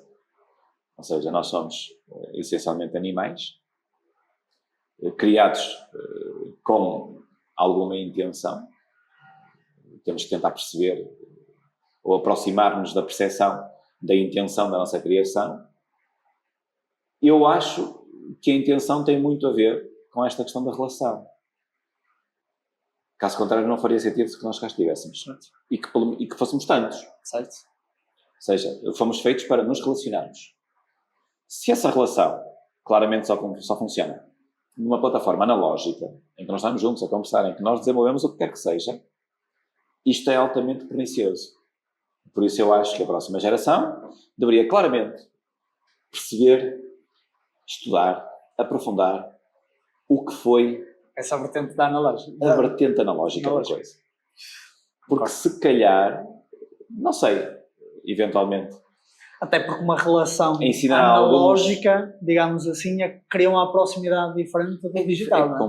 É completamente diferente, ou seja, não, os negócios, todos os negócios que eu fiz, os bons e os maus, foi basicamente em relações analógicas. Certo. As pessoas têm que se conhecer, têm que desenvolver. Eu este ano conheci um cliente, é português, desenvolveu toda a atividade profissional no Luxemburgo, uma pessoa muito bem sucedida, uma pessoa já consideravelmente mais velha do que eu, com um percurso de vida muito intenso, pessoal e profissionalmente. E a primeira coisa que essa pessoa me disse, quando nós nos começámos a relacionar, essa pessoa quis uma prestação de serviços, nós fizemos. No primeiro telefonema, a pessoa diz-me assim, eu preciso de conversar consigo, preciso que você me orçamente uma construção, preciso que, entretanto, de certa forma, teça alguns comentários sobre um projeto que eu já tenho para ser construído, mas a primeira coisa que eu quero fazer consigo é tomar um café, conhecermos, conversarmos um bocado, eu saber quem você é, você saber quem eu sou. E só depois, a partir desse momento, é que você vai trabalhar. Lá está, vem a parte do conhecimento analógico da coisa, não é? E lá está, é exatamente isso. Eu acho que é muito isso que faz falta. Eu até acharia, de certa forma, curioso ver a geração digital, digamos assim, a perceber a essência da geração analógica. Certo. Ou seja, a forma como nós percepcionamos a transição do analógico para o digital. Do analógico para o digital, o que é que nós aprendemos, mas a bagagem também que nós trazemos. O que nós fizemos de bem e o que fizemos de menos bem. No fundo, porque também tem essa vertente. Porque eles não tiveram essa possibilidade. Porque nasceram no agora tempo nasceram assim, exatamente. Connosco aconteceu a mesma coisa, mas acho que, e se a pergunta é a frase que eu deixaria para o próximo gestor ou o gestor da próxima geração, da geração digital, acho que é mesmo isso. Estudem um pouco, tentem perceber um pouco da geração analógica e da transição. Perfeito, muito bem. E retirem daí o que tiverem a retirar. Se não for nada... Certo. Sr. Pedro, agora vamos fazer um jogo, digamos assim, que é para vocês escolher um lado. E a primeira pergunta é, prefere trabalho de escritório ou obra no terreno? 50-50. Não, tem que escolher um. Tem que escolher o que é que prefere. Terreno. Muito bem. Pastelaria tradicional ou pizzaria moderna? Tradicional, sem sombra de dúvida. Mas é pastelaria. Pastelaria, sem sombra de dúvida. O mais tradicional possível. Exatamente. Cliente satisfeito ou obra entregue dentro do prazo? Cliente satisfeito Isto é uma ratoeira. Cliente satisfeito, ainda que muito depois do prazo. Exato. Um único negócio de milhões ou 4 empresas complementares? 4 empresas complementares, porque é aquilo que me preenche. Já não estou na fase dos milhões. Já não é essa Até porque fase. eu já não vou conseguir milhões. Exato. E prefiro a complementaridade, sem dúvida. Sócios de confiança, ou sócio de confiança, ou 100% de controle próprio? Sócios de confiança. Essa é básica, não é? Depois de eu conhecer. Gestão por instinto ou planeamento estratégico? É uma pergunta difícil porque um gestor tem que ter as duas. Mas na fase em que eu estou, planeamento, sem dúvida. Estratégico. Mas já fez muita gestão por instinto? Já. Quando te falei em crescer com as dores, a gestão por instinto... Foi muito instinto. Aquele primeiro negócio são as dores. Dos 75 mil euros. São as dores que nos causam. Sócio, crescer para fora ou consolidar dentro? Consolidar dentro. Criar uma base. Cada vez mais, sim. Rigor técnico ou criatividade? Esta também é difícil. Fazer essa pergunta a um arquiteto é difícil. É difícil. Criatividade. Eu acho que a criatividade leva-te a patamares que o rigor não leva. Acho, digo eu, visto de fora. O rigor encerra-nos muito. Não nos permite sair do eixo. Bloqueia, não é? Bloqueia o... Não é bloqueio de trabalho, mas... bloqueia o teu crescimento até. É isso. Bloqueia o teu crescimento até. Se olharmos de determinadas perspectivas, bloqueia o teu crescimento. Atenção que o rigor é essencial. Sim. Muito importante. Sim. E cada vez mais. Muito importante. Mas, o cliente cada vez é mais exigente, não é? Mas as coisas estrondosas... Bem da criatividade. É a criatividade. Não é um rigor técnico. A diferença, aquilo que tu vais recordar como sendo diferente é a criatividade. Nasce da criatividade. Sem dúvida. Agora, o rigor é muito importante. É importante. Muito e até para muita gente que tem essa, principalmente na área da arquitetura, vê-se obras tonteantes, cheias de criatividade, mas também tem rigor técnico. Claro que sim. Nunca podemos deixar essa parte de lado. Eu posso dizer que começa na criatividade para acabar no rigor. É isso. Sim. Isso é muito importante. Agora, mais tecnologia ou mais pessoas? Inevitavelmente nesta fase, ou seja, nós podemos olhar para isso também. de duas perspectivas. Ou seja, se tivéssemos os recursos humanos disponíveis, certo, claramente, sem sombra de dúvida, que diria que eram mais pessoas. Porque mais pessoas são mais ideias, são mais cabeças, são mais caminhos diferentes, mais loucuras, mais possibilidades, mais de tudo. Com o problema que nós sofremos hoje em dia, que é a falta de recursos humanos, claramente mais tecnologia. E estamos a ser reféns da tecnologia. Trabalhar menos ou diversificar mais? Qual é que é a apologia?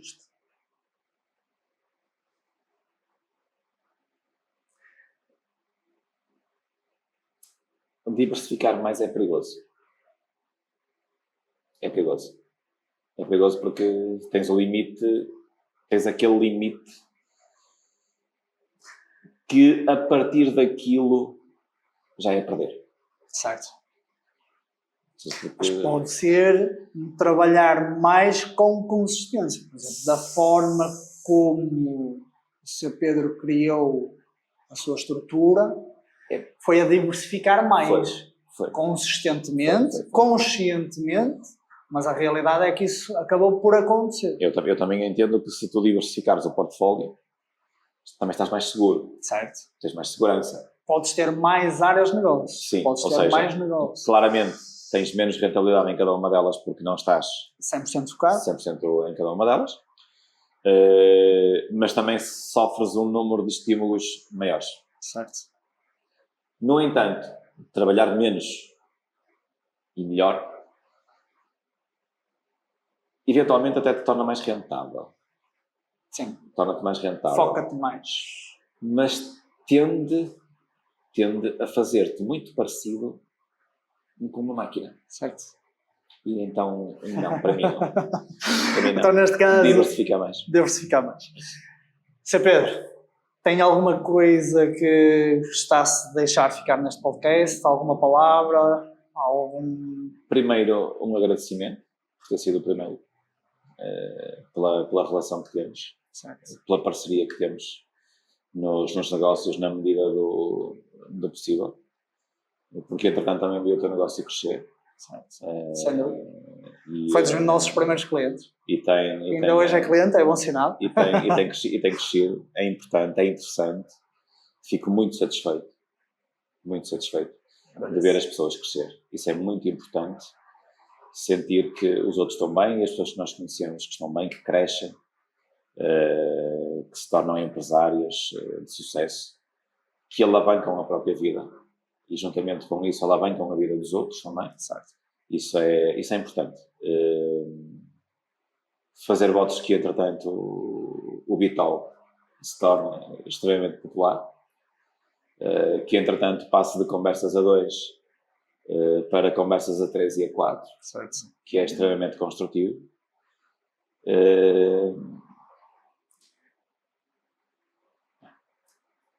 E é isso.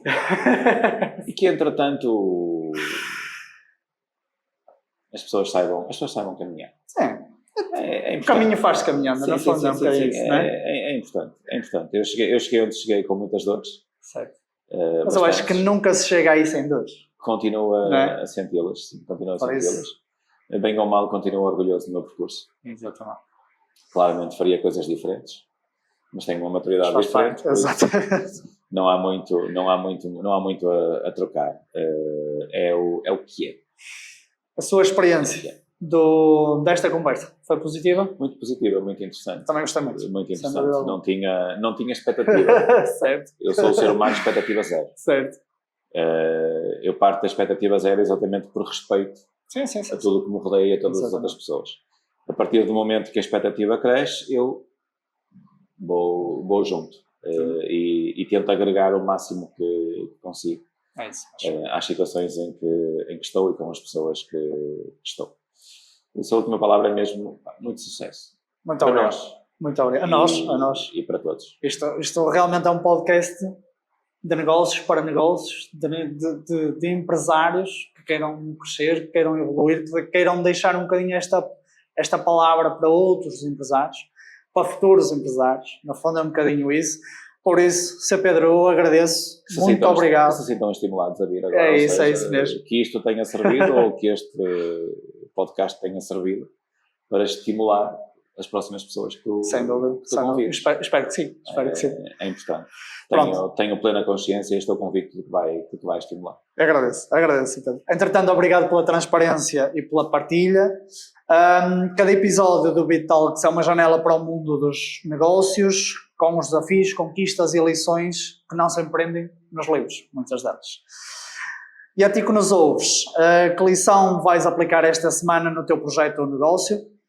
Partilha connosco nas redes sociais, marca a B-Store e ajuda-nos a espalhar conhecimento local com impacto. Por isso, até breve, no próximo BitTalks, juntos fazemos os negócios crescer. Obrigado. Sr. Pedro, fantástico. Foi bom. Bom. Olha, foi interessante. O fantástico já não sei. Foi. Então não foi.